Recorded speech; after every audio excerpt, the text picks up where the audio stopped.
Good evening. Good evening. America is now divided into two groups of people. The identitarians and the Americans. The identitarians are people who subscribe to as a philosophy. They identify themselves as a gay, as a lesbian, as a woman, as a Jew, as a black. The Americans identify themselves primarily as Americans. Now, there is a big question here. Now we are up to date. How is it possible that America was led into this divisive outlook? And it's a big question because in the old days, the left was committed to unite us all. They said it doesn't matter if you're a Jew, Muslim, gay, woman, man, alpha male like me. We are all together against the capital, against the big bad guys in the city, in Wall Street. So in the old days, this was us, and it didn't really matter what we were. We were supposed to be united together. Then the left accepted this new philosophy as a Jew, as a gay, as a Muslim, as a black. Instead of being united, we found ourselves fighting idiotic sectarian wars. Gay marriage. Who gives a fuck about gay marriage? It's none of our business. You do whatever you want. But such a sectarian battle is very good for the capital. It's very good for the city. Because instead of fighting Wall Street, we are engaged in these moronic battles, race wars. Who is it that's pushing us into race wars? Gender wars. By the way, I say as a. Everyone can be as a, except the white. If you identify yourself as a white, you are out. And I'm not a white right activist, okay? But it's very easy to notice that everyone can play this left game except the majority. I'm fascinated by it, and I decided to look into it. How did the left manage to follow this divisive philosophy that at its very core is biologically oriented? If you are black, it is a biological issue. You cannot control it. I mean, some people try. Michael Jackson. If you are a lesbian, it is probably, or gay, it's probably a biological determined quality, probably, not necessarily, but in most cases. In fact, when we look at it, it is quite devastating, because the most embarrassing aspect of Hitlerian philosophy or Hitlerian politics was the biologism. The idea that people want to live in a national socialist state is not a problem. To be patriotic and to be socialist, this is not a problem. The racism was indeed a problem. That you accuse someone of something because of biology. Shockingly enough, the new left bought into this ideology. You identify politically by your biology, as a woman, as a feminist, as a Jew. Who is a Jew? People who have a Jewish mother. They have the gene. Black. The left adopted the most problematic chapter in Hitlerian ideology. Shocking.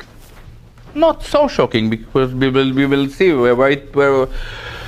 who planted it in left ideology. Now there is another very interesting aspect. Let's look at the as a Jew category. These are the borders of the United States. But the as a Jew category doesn't stop in the border of the United States. The Jews in the United States are connected with the Jews in Britain. They are connected with the Jews in Israel. They are connected with the Jews in Russia. And they communicate and they support each other. This is world Jewry.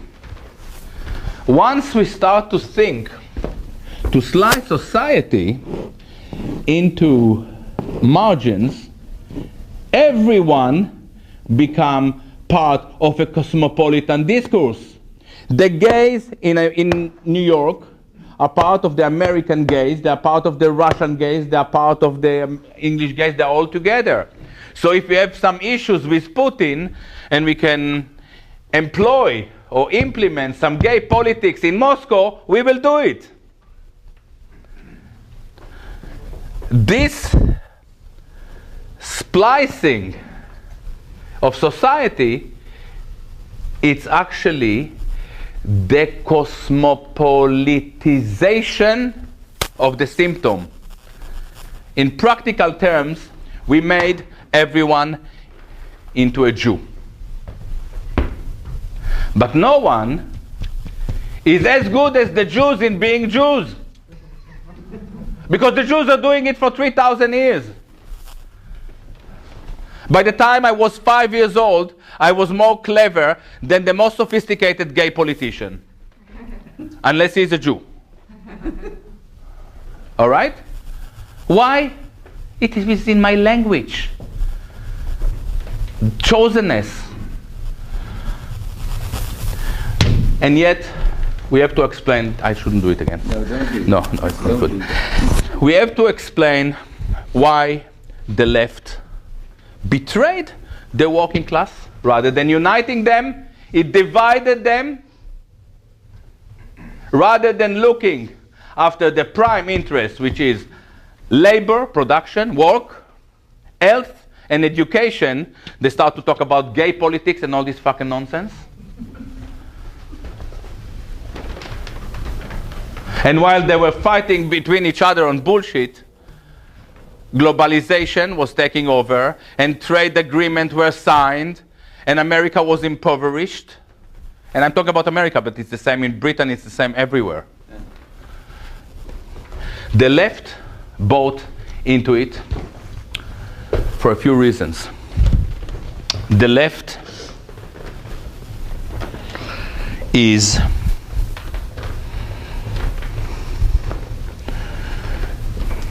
engaged in an institutional conflict with the working people. The left doesn't like the working people. They never liked the working people. And why?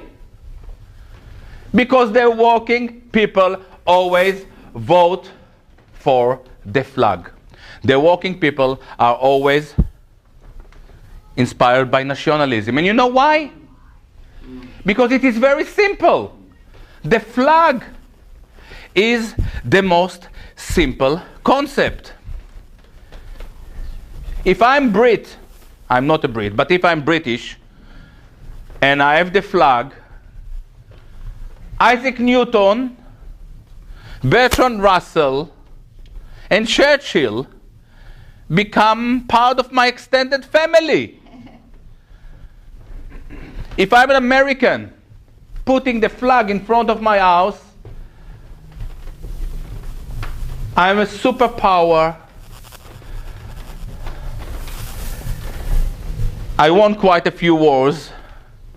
I lost a few, but we don't talk about it. I'm still losing one, and we don't talk about it. But you become part of a very big thing. America is a big thing. What the left offer in return? Nothing. All these abstract concepts of diversity, schmiversity.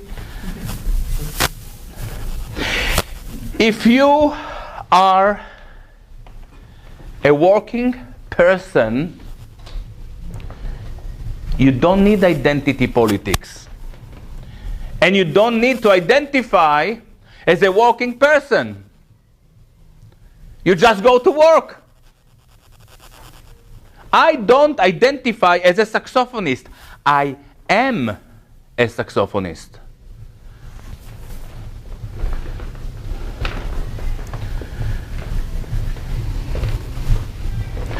The left is invested in politics that is totally meaningless as far as working people are concerned.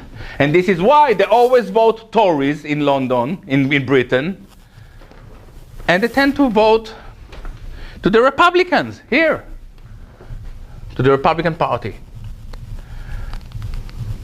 There is another thing.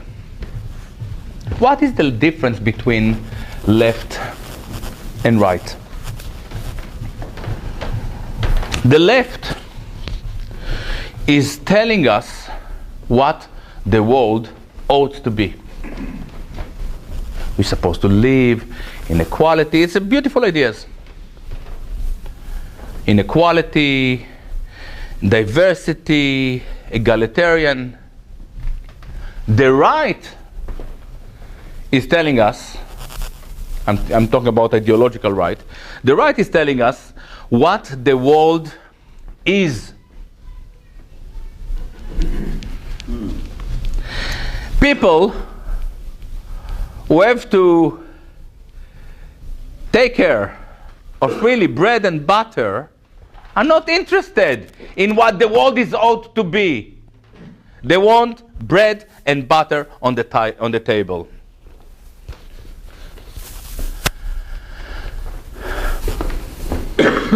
What I'm telling you now will help you to understand the total failure of the Clinton campaign. If the left is concerned with what the world ought to be, as opposed to what the world is, the left is shaped like a dream. And when you have a dream, the last thing that you want is someone to wake you up. The left is always becoming more and more delusional and detached. I knew that Trump is going to win. He knew that Trump is going to win. I know. There were some 538. What is the name? He gave Trump 35 and 40%. They wrote, in the Huffington Post, how is it possible that we give him 1% and you give him 35 or 40% to Trump? When you have a dream, and an orgasmic dream, in your orgasmic dream, you are the president already. You are not going to let anyone wake you up. I wouldn't. And the more the dream is detached, the more delusional the dream is, the less you are willing to wake up. This explains to us exactly what happened in Brexit in Britain, exactly what happened in America a month ago, And this is going to happen in more and more places in the Western world. The left, that is, one second. We will have a lot of time tonight. All right? The left is invested in this divisive politics that obliterate its ability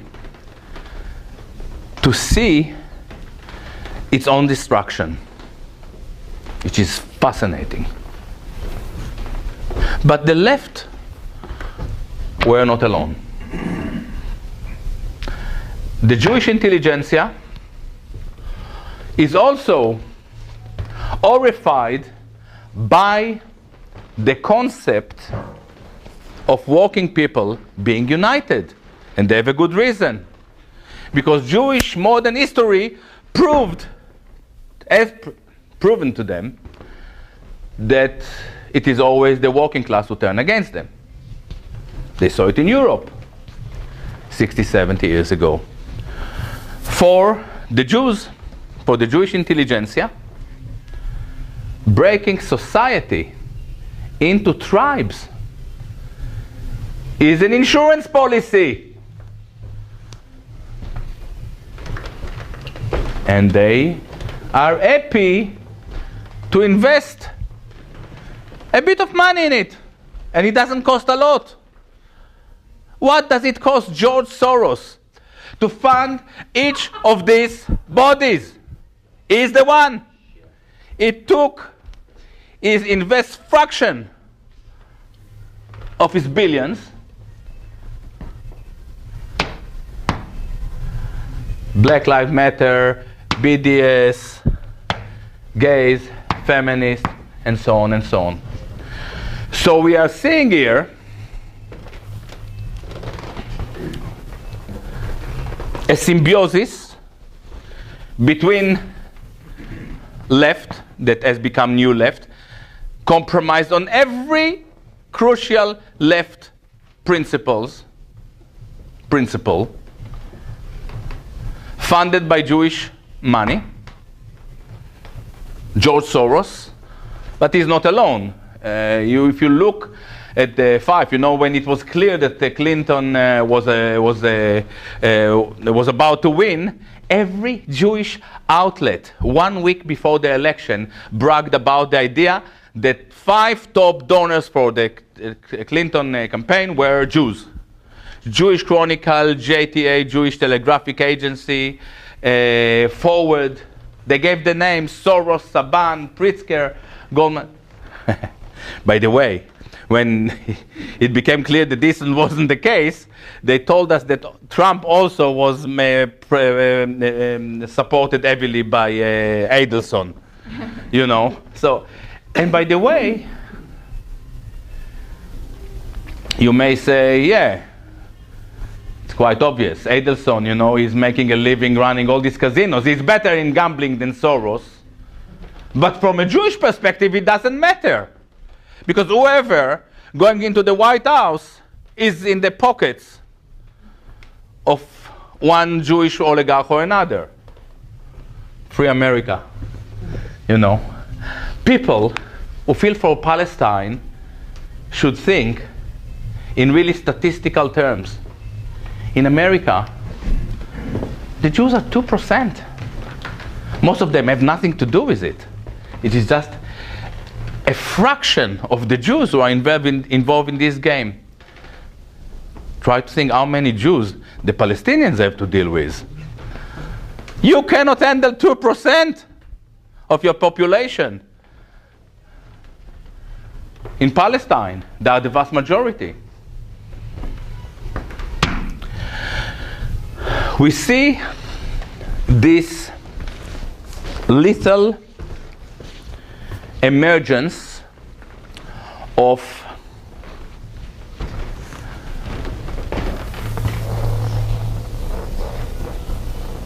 divisive ideology. The leading elements are Jewish intelligentsia that support it intellectually, You know, you can see who were the leaders of or each of these groups, you know, within the civil rights movement. And again, I'm not against the civil rights movement. I'm just kind of looking into the events and so on and so on. And by the way, I don't think that this is necessarily was led by this move was led necessarily by a sinister or a conspiratorial philosophy. And yet, nobody speaks about it.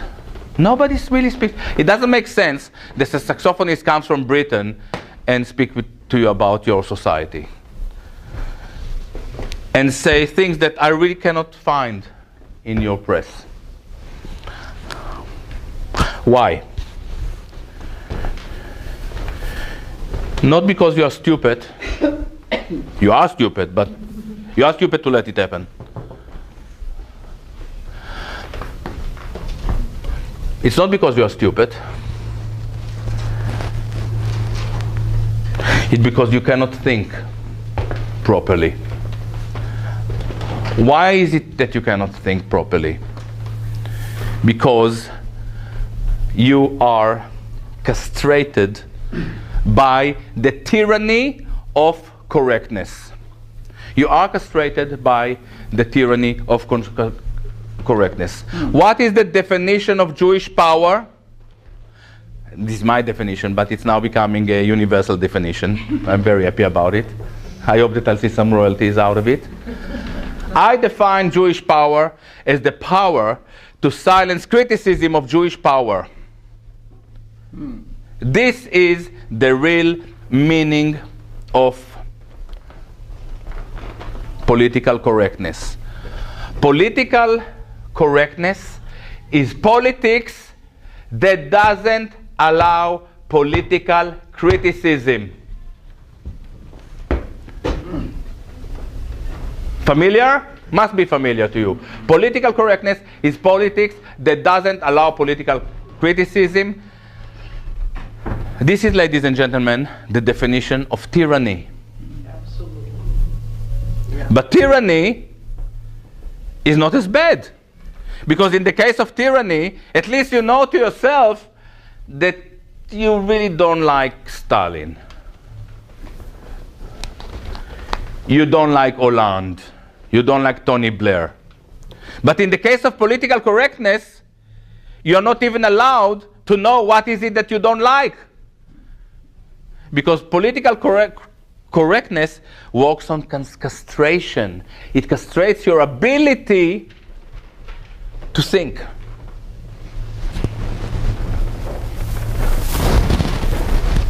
Who is the first person who realized that we were heading in this way? Mr. George Orwell, 1984. He saw it. When 1984 was part of the American and the British curriculum, some idiots within our education ministries believed that it was a book about Stalin. No! It was a book about Britain, about England, about America, about Podesta and Hillary Clinton, and the Jewish lobbies. Who was the figure who ran the control opposition? Immanuel Goldstein. Amen. Not Camille Abu Rabo. He made him into a Trotsky figure for a reason. Because he saw democracy now coming. He saw Noam Chomsky coming. He saw all of them. Where did he see them? He met them in Catalonia in 1936. He fought in the Spanish International Brigade. In the International Brigade in Spain, is the way to say it.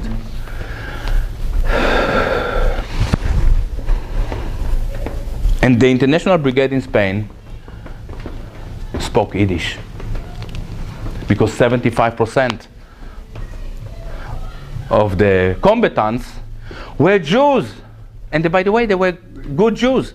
They wanted to believe that in order to become real working class, they have to go to fight in Spain. They came to Spain, and they realized that no one else came. Why?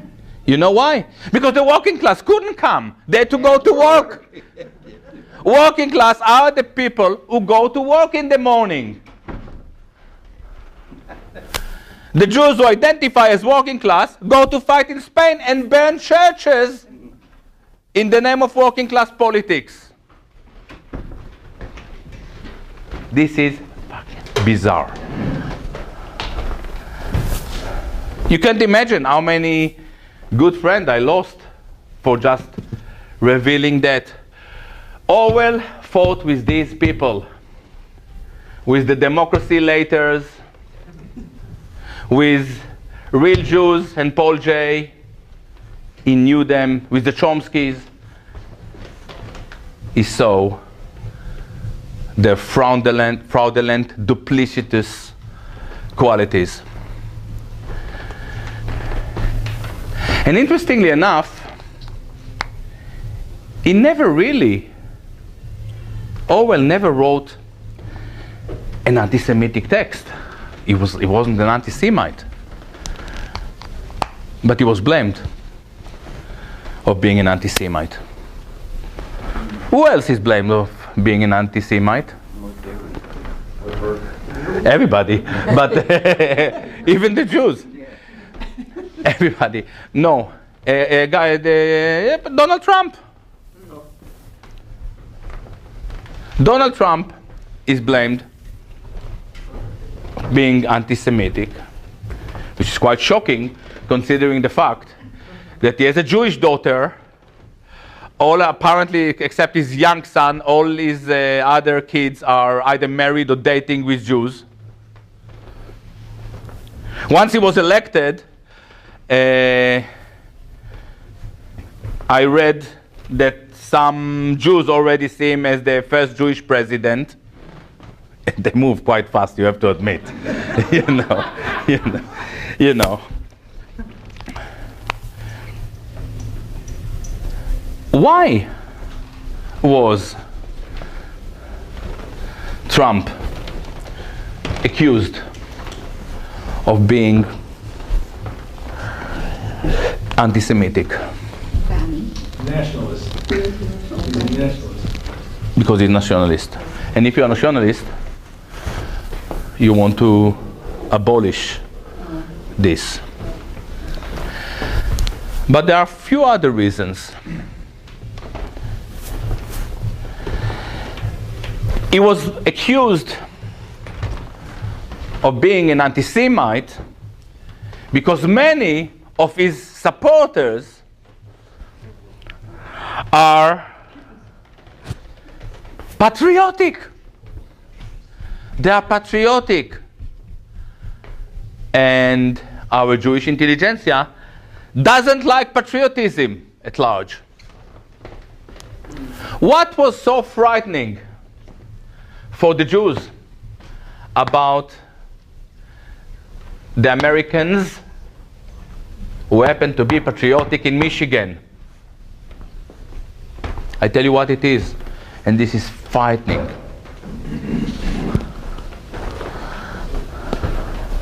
They didn't listen to Amy Goodman. For the Americans, and I'm using the Americans as opposed to the identitarians, utopia is nostalgia. For the Americans,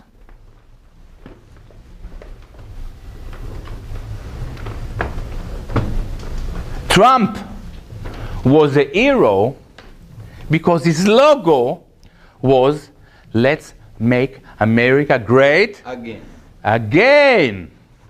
We are not going forward, we are going backward to the time. Whether Trump can provide or not is a completely different question. I don't know. Nobody knows. Yeah? This is beyond my domain. I analyze the discourse. I'm not a prophet. Unless I can be a prophet, but it's a different price.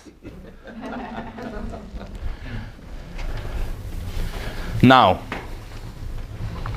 if we want to understand the Jewish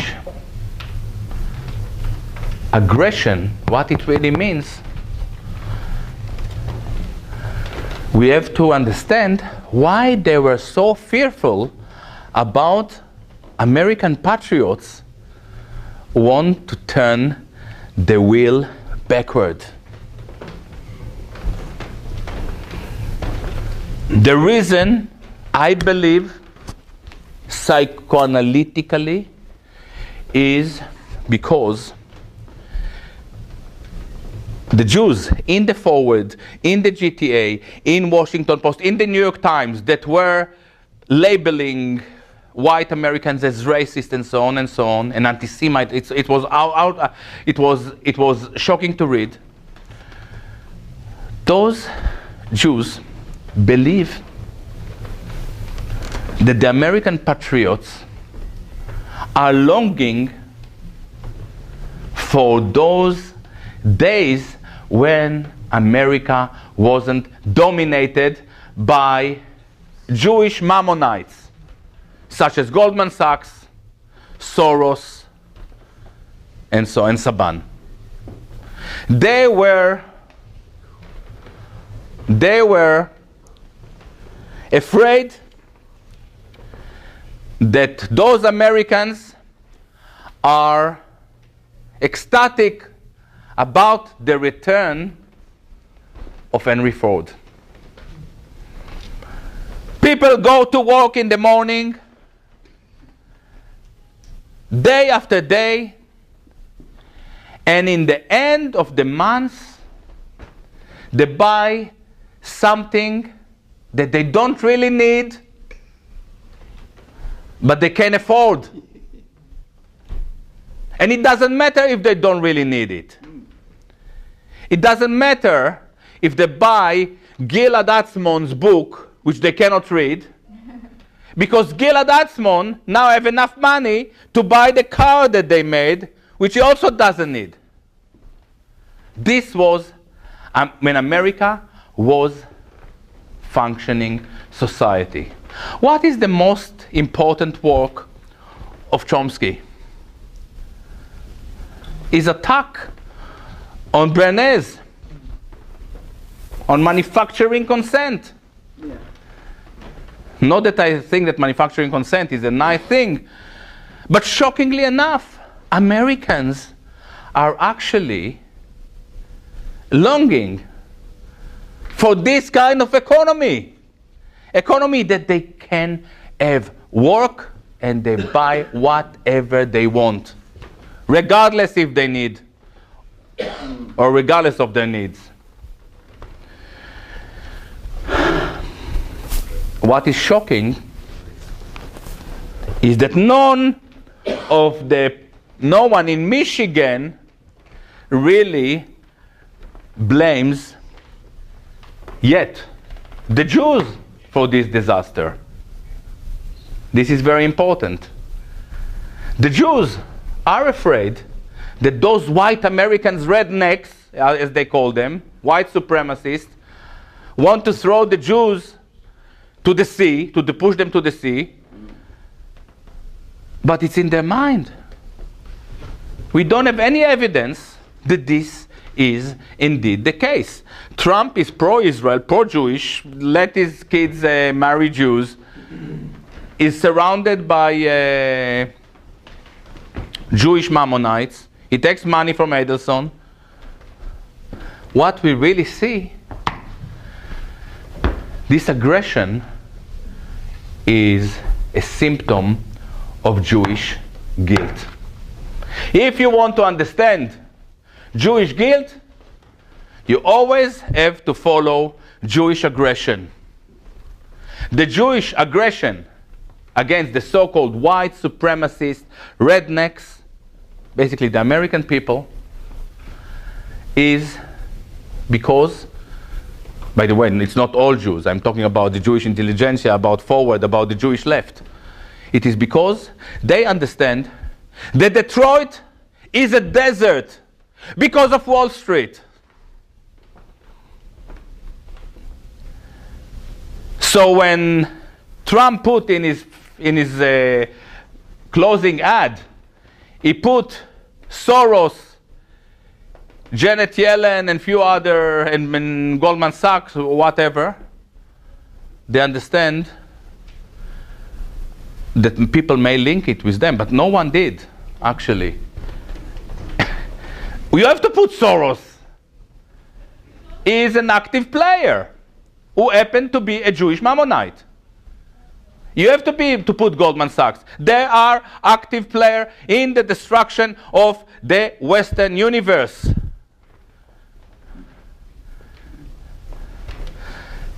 The people who destroy the West have faces, they have names.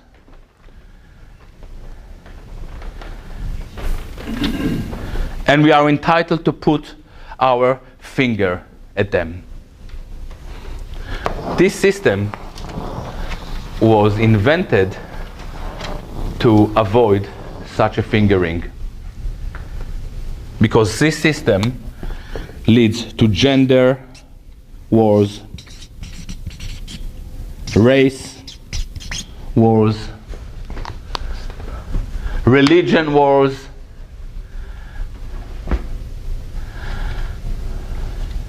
when we are all fighting on bullshit. Nobody looks into Soros. Nobody looks into the criminality of Goldman Sachs. And I don't understand enough about Federal Reserves, but I believe that it's part of this same thing. I think that this is a good time to take questions. No. Point of clarification. Yeah. To the question, really. You have to be clearer because water or something. Yeah. I think what you mean to say is these wars are not intramural between these little groups, but as a collective, that ball of groups against the greater whole. Yeah? Isn't that clear? Number one. Number two, I would also say that no, I don't think it's as you started off to say, this is now America's divided in half. I think there's many more people in the American group. They're just not as outspoken, and it's the job of these smaller groups to look way bigger than they are. You know, like some kind of a creature that blows itself up. It's a very important two very important points, and I believe that this system initially it was supposed to divide the entire American society, and let's say that 4 years ago. It may have looked, or 3 years ago, or even 1 year ago, it may have looked as if they've managed. What we saw in Brexit and with Trump victory, and we see it now all over Europe, is that in practice we have now a serious opposition. Serious opposition. So this collective, all these tiny minority groups, is still smaller than the national collective, than the people who identify with the flag. A. B. There is indeed also battles within this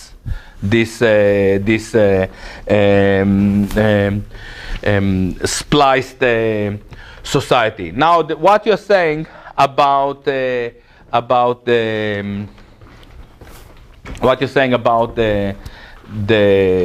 way American society divided, you are probably right. I also tend to believe that when it comes now to the American society, we would have way more Americans than identitarians. I think that this identitarian thing is about to fade out. It's a faulty politics. And by the way, I wouldn't even rule out the possibility that some measures will be taken against a person like Soros, who funds this entire nonsense. And as we know, he tried it in many places. Putin kicked him out. Putin saw what he was trying to do at a certain stage. All your Open Society Institute, all of you out of here. All right? And it can happen in America as well. That's why he's such a villain.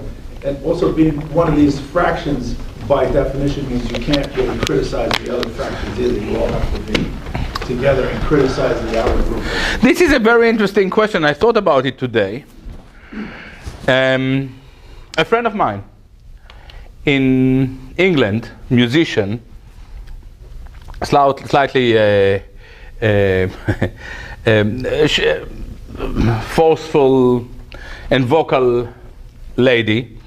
She's going tomorrow to court in Britain because she composed a song that ridiculed some of Holocaust stories that proved to be duplicitous and so on and so on. And I spoke with her today, it was for her, it was late in the night probably, or late in the evening, because the court case is tomorrow. And she's basically saying, my grandfather, a Brit, died in the war. He was a soldier, he was a commando soldier or whatever.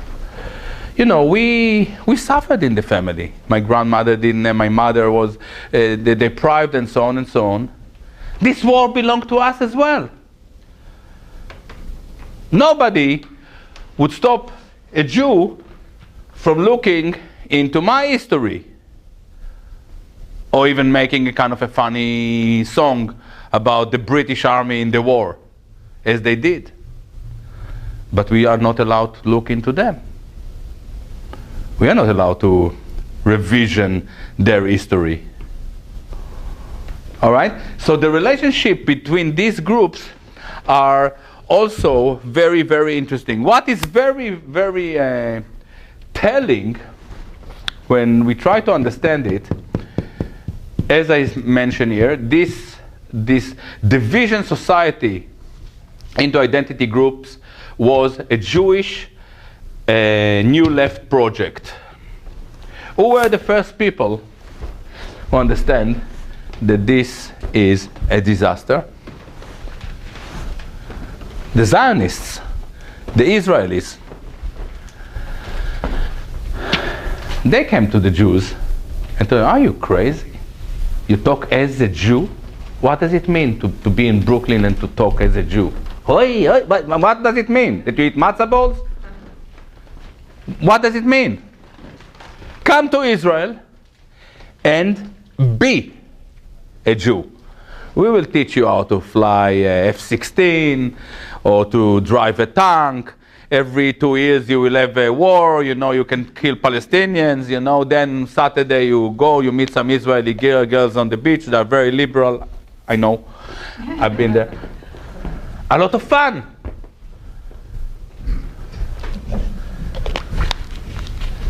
So the Israelis were the first to understand that Jewish identity politics is load of nonsense. I tell you something crazy. ISIS are selling exactly the same product. The Islamic State.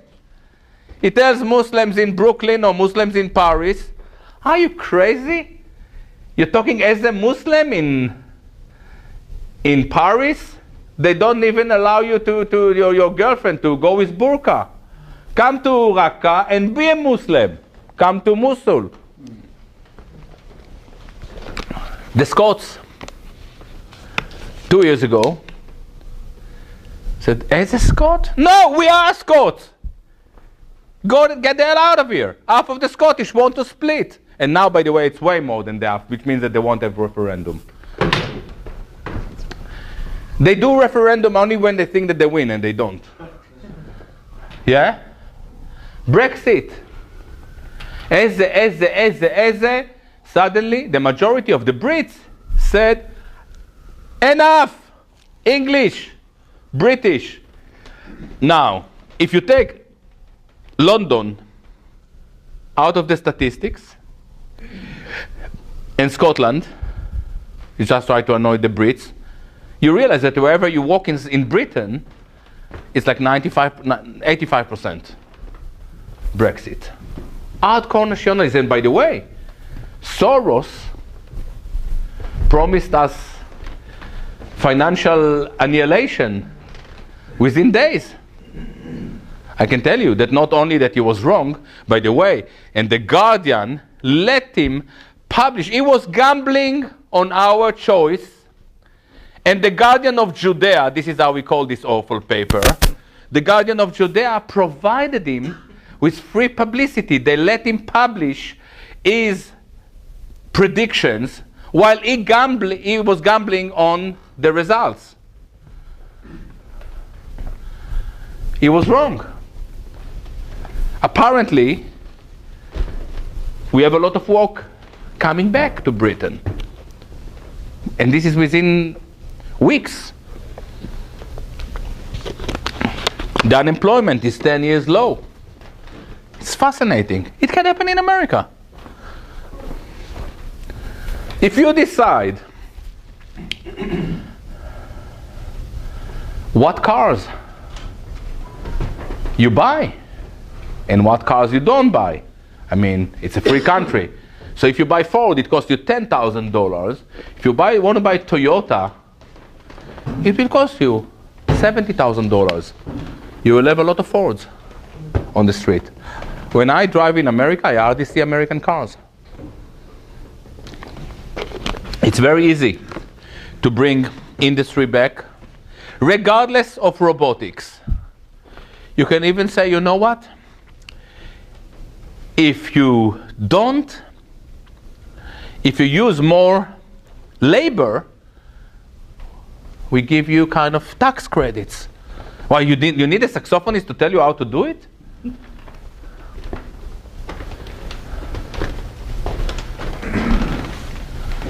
Easy. Are there any questions? I feel like I'm in a dilemma. I'm stuck in the middle. I have this white supremacy. I have friends on both sides. I'm Hispanic, and I understand what's going on. My son and I, we both know what's going on. And we're considered self-haters because we don't cater. Self-hater Hispanics. Yeah. We're considered self-haters because we don't cater to this white supremacy. I try to tell people that, I mean, first of all, it's not white people's fault what's going on, and I try to explain this to them. But, I mean, I've lost so many friends. They don't want to talk to me. They just, I feel like we're both stuck between a rock and a hard place, and I don't know how to explain this, but, I mean, I've known you for years. I've learned so much from you. And black people, Hispanic people, they just blame white people for everything. And I try to sit down and I try to talk to them. It's just, I'm not getting anywhere. You know what? Do you allow me to interject? I go back to this. I spoke with you about Israel. Israel realized that this is nonsense. And they came with ultra-nationalist agenda.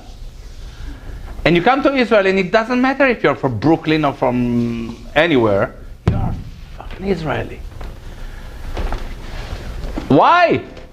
They were so clever. A, maybe because they are clever. B, if this is a Jewish disease, the Jews have the antidotes. All right? So they knew what to do with it. Now, I'm coming to you. What I'm going to tell you now is devastating. The Jews invented this kind of identity politics, Zionism. But there was something very interesting in Zionism that reminds me of Malcolm X. Zionism, in the beginning, listen carefully, because it's me kind of talking in great respect to Zionism. Zionism in the very beginning was a movement that was guided by self-haters. They said, we, the diaspora Jews, and I'm talking about Herzl and Nordau and Jabotinsky and Pinsker, we, the Jews, are, and Borchov and Ade Gordon, we, the Jews, are the most horrible people on the planet. The anti-Semites are correct. We are never productive. We never engage in manufacturing. We never engage in agriculture. If this is society, I showed it once before, if this is a normal society with a lot of working class, few bourgeoisies and one Soros, our society looks like that. A lot of Soroses and Goldman Sachses and Sabanes, and maybe one Jew go to work in a factory. And they said, we are going by means of homecoming, they invented, Palestine decided it's there, we will be a normal society. And this is why Zionism was so successful. Zionism was an identity political movement that was driven by crude self-hatred, by crude self-hatred. But when they divided the rest of us into identity politics, it wasn't driven by self-hatred, by self-love. I'm black, and my enemy is the white. I'm a woman, and my enemy is the man. And I'm a gay, and my enemy is the homophobe. Zionism agreed with anti-Semitism. They said the anti-Semites are right. But when the Andrea Dworkin came to do the same from the lesbian separatists or lesbian radicals, she did the complete opposite. She created a society divided into many groups, and each group is defined by the enemy. So if you're black, it's the white supremacist. And if you are Latino, it can be also the white supremacist. Now, this is great for the Jews, because the Jews are with the black against the white supremacist.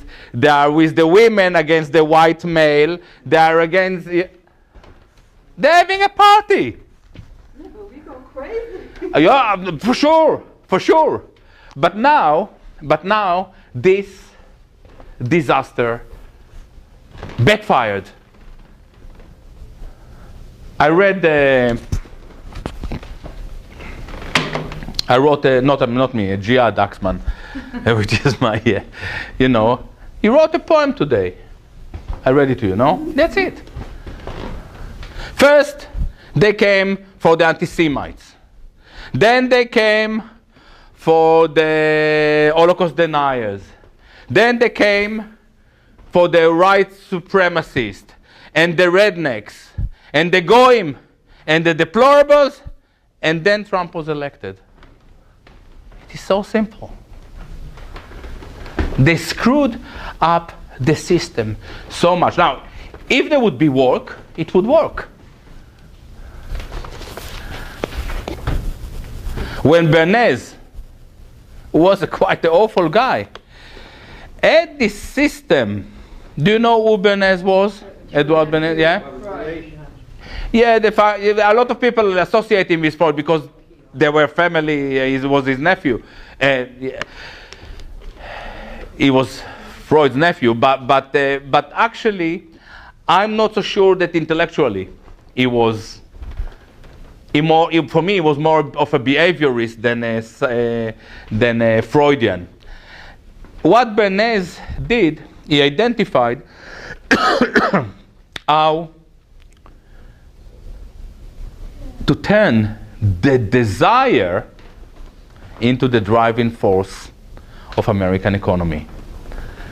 So through desire, you start to spend money on things that you don't really need. So if Henry Ford said, I don't want, Henry Ford and his son had a lot of fights, because Henry Ford said, listen, this is a great car. We don't want to develop it. This is the car. And his son told him, no, we will have competition. People will come in, and it was a big fight. Because Bernays understood that in order to drive the American economy, you have to buy a new car way before your car is dead. And how do we do it? We teach you how to identify with products. This is what we call false needs. Now, false needs is false, but it was very powerful in driving the economy. So we were working hard and buying a lot of nonsense and buying bigger and bigger houses and moving to the suburbs and doing a lot of strange things. But economy was moving forwards. And then there is a cancerous element in every capitalist system. The healthy bit of the capitalist system is production, labor. The cancerous element is the Mammonites, the trades. When the cancer is suppressed, Wall Street helps American economy to grow. When the cancer takes over, Wall Street starts to buy everything where it is cheap. So if it is cheaper in China, we buy it in China. What is Wall Street? Soros, Goldman Sachs. Who warned us that this was going to happen? Henry Ford. Henry Ford wrote in the 1920s a devastating book that every American should read, and I want to bet that Donald Trump read this book and is influenced by it. I can hear it in every sentence he utters.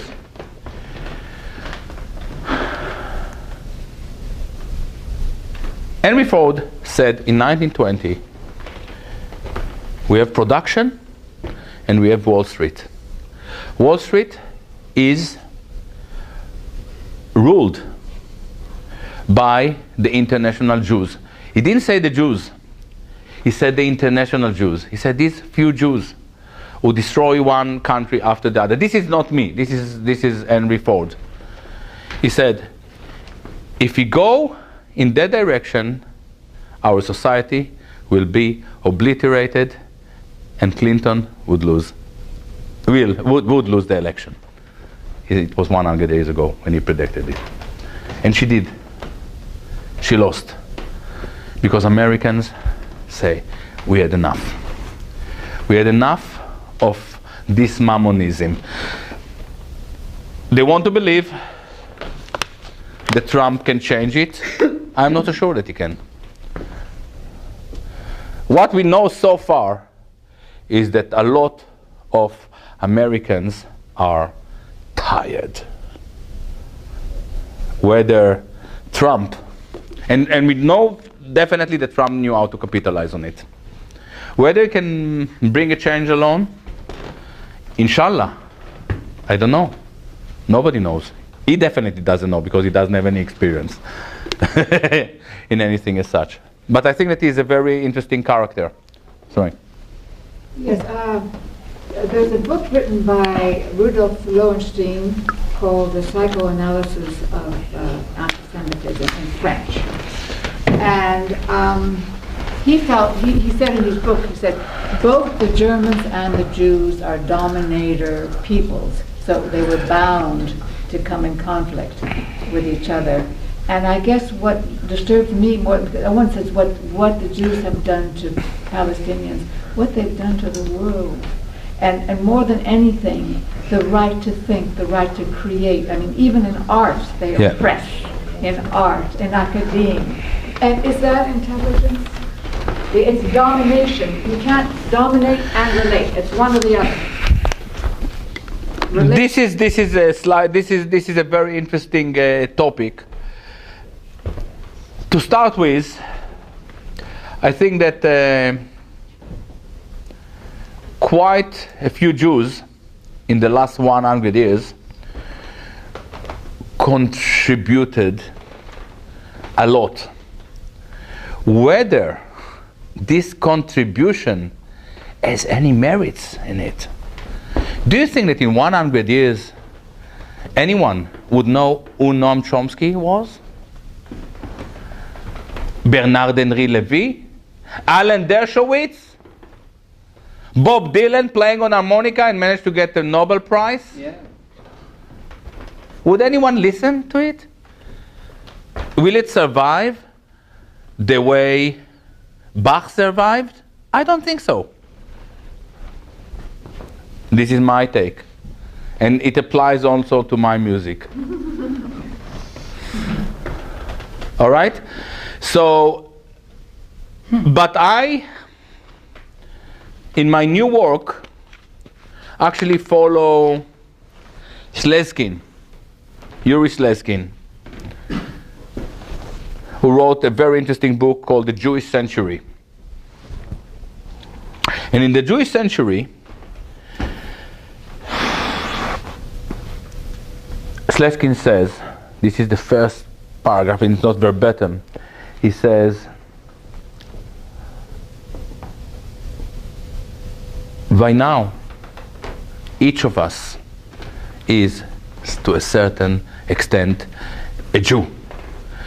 The Jews have managed to transform all of us into kind of replicas of their identities. We think like them.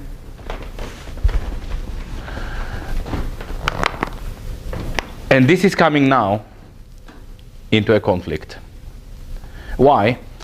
Because the Jewish society, the Jewish civilization, is a very sophisticated civilization.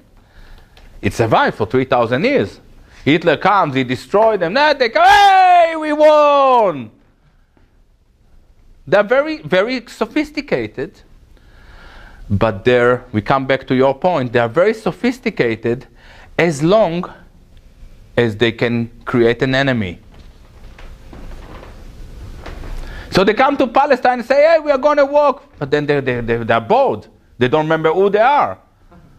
So they run into the conflict with the Palestinians and then with the entire Arab world.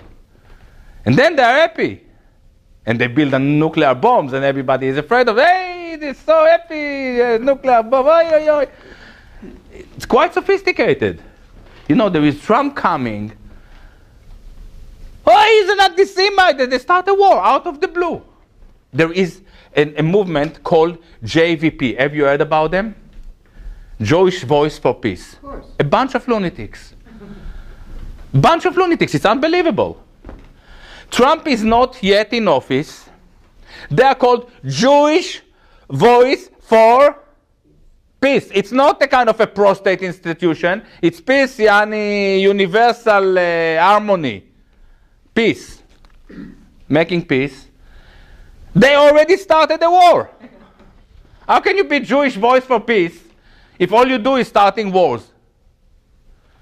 I mean, it may be that you'll have to fight Trump, but give him a week in the office.